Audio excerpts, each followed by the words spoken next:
네, 안녕하세요. 차유강 변호사입니다. 오늘은 이 이혼 중에 좀 재산 분할에 대해서 얘기를 해보려고 해요.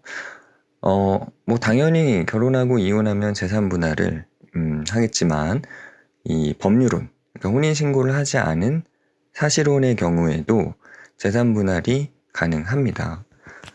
사실혼도 사실 똑같이 결혼을 한 겁니다.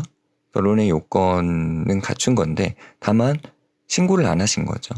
그래서 이제 법률적인 혼가는 거기서 일부분 차이가 있고 효력에 대해서도 차이가 있지만 어쨌든 간에 헤어지게 될 때는 재산 분할을 할 수가 있습니다. 이 재산 분할을 할 때는 플러스가 되는 재산뿐만 아니라 마이너스가 되는 재산도 나눌 수가 있습니다. 쉽게 말하면 뭐 대출금, 뭐 채무 이런 것도 나눌 수가 있다는 것이지요.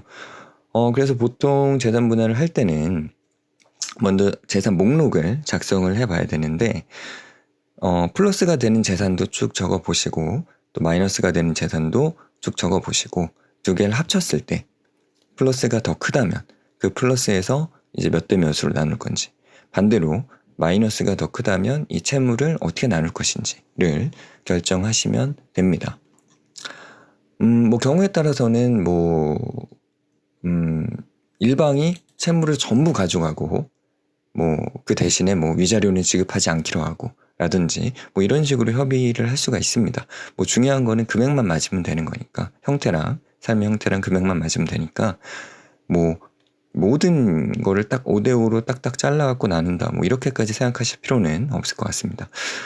재산 분할을 할 때 실무적으로 저도 이제 이혼 소송을 하다가 보면 좀 약간 어려움을 느끼는 부분들이, 재산이 누가 봐도 명백하게 딱 드러나 있다면 나누기 쉽죠. 그런데 일방이 재산을 숨기고 있거나 제3자의 명의로 돌려놓거나 아니면 또 이런 경우도 많아요. 한쪽이 다른 쪽한테 재산 관리를 전부 맡기는 경우들이 또 있어요. 그러면은 이혼을 할 때가 되면 내 재산이 어떻게 쓰이고 어떻게 운용되고 있는지를 다른 일방이 전혀 알 수가 없습니다. 이혼할 때 되면 사이가 안 좋기 때문에 당연히 뭐 안 알려주는 경우도 많겠죠.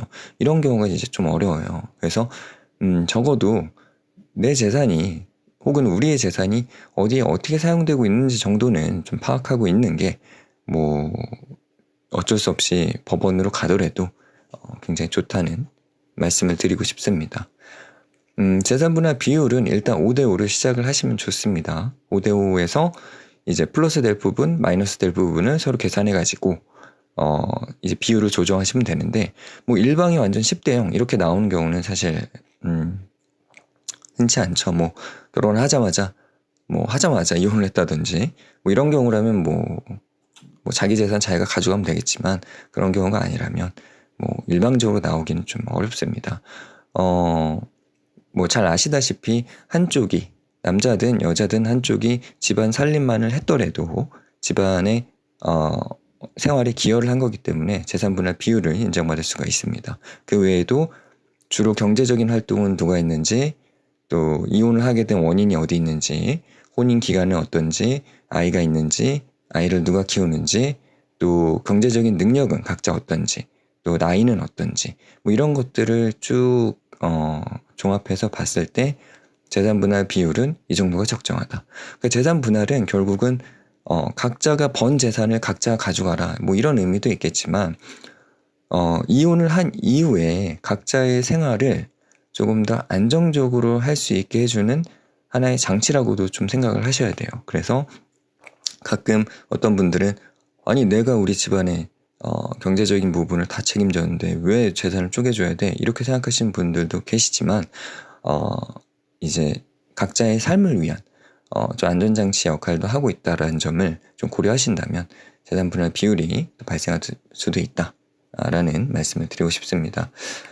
뭐 이혼은 어쨌든 제가 볼 때는 합의로 하는 게 가장 빠르고 좋죠. 그런데 다툼이 크면 결국은 소송으로 가야 되는데 아까 얘기했다시피 재산이 눈에 보이게 명확한 경우에는 당사자끼리 하시면 되고, 그런데 다툼도 크고 이게 네 거야 내 거야 분할 비율도 다툼이 있고 여기에 뭐 위자료 다툼도 있고 뭐 아이에 대한 다툼도 있고 이러면 결국 법적으로 변호사들을 선임하셔서 가셔야겠죠. 뭐 이런 점들을 좀 염두에 두시고 이혼을 염두에 두고 결혼을 하시는 분은 없겠지만 적어도 우리 집안의 경제 상태가 어떻게 돌아가고 있는지 정도는 좀 파악하시고 사는 게 집안의 화목을 위해서도 좋은 방법이지 않을까 싶습니다. 궁금한 거 있으시면 댓글을 주시든 뭐 이메일을 보내주시든 전화를 주시든 편하게 연락 주시고요. 오늘도 즐거운 하루 되시기 바랍니다.